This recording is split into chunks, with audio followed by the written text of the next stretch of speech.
जितनी स्विट्जरलैंड की total population है उससे ज्यादा इंडिया इंजीनियर्स प्रोड्यूस कर देता है। उसके बाद भी रिसर्च एंड इनोवेशन में स्विट्जरलैंड नंबर 1 पे है। इंडिपेंडेंस के बाद से रिपब्लिक ऑफ इंडिया ने 0 नोबेल लॉरियट्स प्रोड्यूस किए इन साइंस।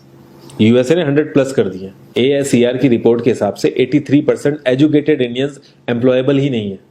और ये जो सुंदर पिचाई, सत्या नदेला की हम बात करते हैं, इन्होंने भी आगे चल के अपनी एजुकेशन बाहर से ही करी है। और ये सारी चीजें जो मैं बोल रहा हूँ ना, इसका रूट कॉज फाइंड आउट करने के लिए हमें थोड़ा सा पीछे जाना पड़ेगा। जब ब्रिटिशर्स हम पे रूल कर रहे थे तो ईस्ट इंडिया कंपनी के सामने 2 मेजर चैलेंजेस थे। एक कम्युनिकेशन विद इंडियन, दूसरा वर्कर्स और क्लर्क्स की बहुत जरूरत थी उन्हें। फिर थॉमस बेविंगटन मैकॉय ने हमें इंग्लिश एजुकेशन एक्ट ऑफ 1835 दिया, जिससे उनके दोनों पर्पस पूरे हुए। पहला, उनको बंदे चाहिए थे जो चुपचाप डेस्क पे बैठे, अपना काम करें, क्वेश्चंस ना करें और ज्यादा क्रिएटिव ना हो। Second, communication in English. English सबसे ज्यादा बोले जाने वाली लैंग्वेज नहीं है, उसके बाद भी इंग्लिश एक लैंग्वेज की बजाय एक क्लास बन गया इंडिया में। रशिया, चाइना, फ्रांस, ये सब जगह इतना ऑब्सेशन नहीं है इंग्लिश को लेके जितना इंडिया में है। पुअर कम्युनिकेशन बोला जाता है अगर आपकी इंग्लिश अच्छी नहीं है, जबकि इंग्लिश ना आने का मतलब है कि आपको कोई और लैंग्वेज आती है। 5 साल पुराना iOS भी आज की डेट में आउटडेटेड माना जाता है।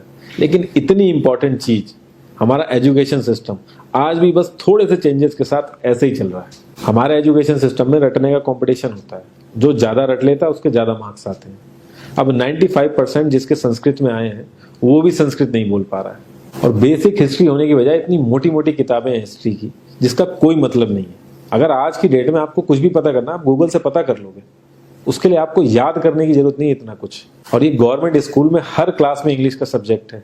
12-12 साल लगाने के बाद भी लोग इंग्लिश नहीं बोल पा रहे हैं। और बिना किसी बुक को पढ़े 5 साल का बच्चा सीख लेता है, क्योंकि उसको वैसा एनवायरमेंट मिल जाता है। A+B का whole square is equal to A² + B² + 2AB। इसका रियल लाइफ में क्या यूज है किसी को नहीं पता, न प्रिंसिपल, न टीचर, न बच्चे, बस पढ़ाई चले जा रहे हैं। हो सकता है इसका कुछ मतलब हो, लेकिन आप ट्राई करके देख लेना, किसी को नहीं पता। हाँ, 2AB की जगह अगर आपने 3AB बोल दिया तो 4 लोग हंसने वाले मिल जाएंगे आपके ऊपर। किंडरगार्टन में जो बच्चों को सिखाने के लिए टेक्निक यूज होती है वो लाख गुना अच्छी है कॉलेज की वो रटने वाली टेक्निक से। और जिन बच्चों के बहुत ज्यादा नंबर आते हैं ना, जो वो छुपा छुपा के एग्जाम में लिखते हैं, आप देखोगे जब वो रियल लाइफ में जाते हैं ना तो ज्यादातर क्रम्बल करते हैं वो। हर किसी को सेम सिलेबस और सेम चीज सिखाई जाती है बिना उसकी कैपेबिलिटी देखे। और क्रिएटिविटी का तो दूर दूर तक मतलब नहीं होता। अब एक लाइन से आप शेर, मछली, सांप, हाथी सबको लाइन से खड़ा कर दो और उनसे कहो पेड़ पे चढ़ो, उनको तो जिंदगी भर यही लगेगा ना कि वो तो किसी काबिल ही नहीं है। और द्रोणाचार्य ने भी पांडवों को उनकी स्किल सेट के हिसाब से उनको चीजें सिखाई, सबको एक ही चीज नहीं सिखा दी। और हमारे एजुकेशन सिस्टम में ज्यादा ऑप्शंस भी नहीं है। सबसे ऊपर साइंस, फिर कॉमर्स, और सबसे नीचे जाके कहीं नंबर आता है आर्ट्स का। आर्ट्स लेने वाले को तो लोग इतना हल्के में लेते हैं जैसे वो किसी काम का ही नहीं है। हर माँ बाप को तो इंजीनियर या डॉक्टर ही बनाना है। कॉलेज वाले अगर एक्स्ट्रा कोर्स रख भी देते हैं तो माँ बाप एंट्री नहीं कराएंगे, तो वो सारा पैसा बर्बाद होगा कॉलेज का। तो ऑप्शंस कहाँ से आएंगे? और बचपन से ही आपकी ट्रेनिंग स्टार्ट हो जाती है। माँ बाप, भाई बहन, रिलेटिव सब यही समझाते हैं अगर आपके मार्क्स नहीं आए और जॉब नहीं लगी तो आपकी जिंदगी बेकार। और लाइफ की क्रिएटिविटी को आप रखते हो साइड में, और ये अच्छे मार्क्स और अच्छी जॉब पाना आपका सपना बन जाता है। अब ये सपना पूरा हो जाता है तो बहुत बढ़िया है, दूसरे को जेलस फील कराओगे, नीचा फील कराओगे। और इस छोटी सी उम्र में अगर सपना टूट जाता है तो सेल्फ डाउट में आ जाओगे।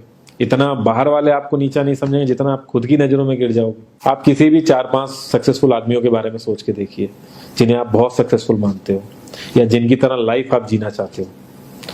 मैं ये कह सकता हूं कि वो इस एजुकेशन सिस्टम की वजह से तो सक्सेसफुल नहीं होंगे, चाहे वो जो भी हो। धीरू भाई अंबानी, विराट कोहली, आमिर खान, नरेंद्र मोदी, ये सब हमारे इस करंट एजुकेशन सिस्टम के ट्रैप में नहीं फंसे। इन्होंने खुद सीखा, खुद एजुकेट हुए और खुद आगे बढ़े। किसी कंपनी के सीईओ को अगर ये कहा जाए कि आप अपनी कंपनी के सारे डिपार्टमेंट में इंटरव्यू दीजिए, तो कोई गारंटी नहीं है कि वो सारे डिपार्टमेंट के इंटरव्यू निकाल लेगा। और ये भी हो सकता है कि वो आधे से ज्यादा डिपार्टमेंट के लिए क्वालिफाई ना करे एजुकेशन वाइज, लेकिन वो पूरी कंपनी चला सकता है। तो ये जो एक स्किल है, इसके बारे में बात क्यों नहीं होती? लोग अपनी 25% से ज्यादा जिंदगी इस करंट एजुकेशन सिस्टम में लगा देते हैं ताकि अपने से कम पढ़े लिखे आदमी की कंपनी में जाके उसके सपने पूरे कर सकें। इंडिया का जो करंट एजुकेशन सिस्टम है, अगर वो इतना ही अच्छा है तो जो भी सेलिब्रिटीज हैं, पॉलिटिशियंस हैं, वो अपने बच्चों को बाहर क्यों भेज रहे हैं पढ़ने के लिए? इनफैक्ट पॉलिटिशियंस के साथ तो ऐसा करना चाहिए, जिस एरिया से वो जीते हो उसी एरिया के गवर्नमेंट कॉलेज में उनके बच्चे को पढ़ना कंपलसरी हो जाए, तभी वहां के गवर्नमेंट कॉलेज सुधर सकते हैं। 368 प्यून की जॉब के लिए 1.5 लाख ग्रेजुएट और 24,968 पोस्ट ग्रेजुएट ने अप्लाई किया। मैं IAS PCS की तो बात नहीं करता हूँ, वो तो एक पैशन की बात होती है, लेकिन कुछ लोग 5-5, 6-6 साल से तैयारी कर रहे हैं कि कोई भी गवर्नमेंट जॉब मिल जाए उन्हें। उनसे पूछोगे क्यों ऐसे इतने टाइम से लगे हुए हो, तो वो एक ही चीज़ बोलेंगे कि जॉब सिक्योर है। मतलब आप काम नहीं भी करोगे तो आपको निकाला नहीं जाएगा।